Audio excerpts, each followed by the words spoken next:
দুইটি সংখ্যার বর্গের অন্তর যদি 197 হয় তাহলে আমাদেরকে নির্ণয় করতে হবে বড় সংখ্যাটি কত এবং ছোট সংখ্যাটি কত। আচ্ছা, এক্ষেত্রে আমরা দুইটা সূত্র ব্যবহার করব।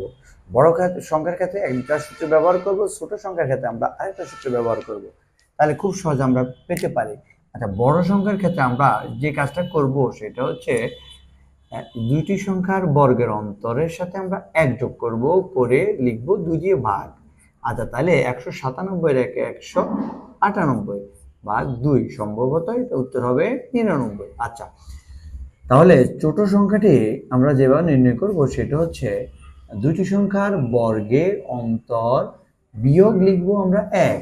আচ্ছা, ভাগ করব 2 দিয়ে, তাহলে 197 থেকে 1 গেলে হবে 196। আচ্ছা, তাহলে কত হয় 9, আর এখানে থাকবে 1, 16, 8 দুগুণে 16। তাহলে বড় সংখ্যাটি আমরা পেলাম 99, ছোট সংখ্যাটি আমরা পেলাম 98।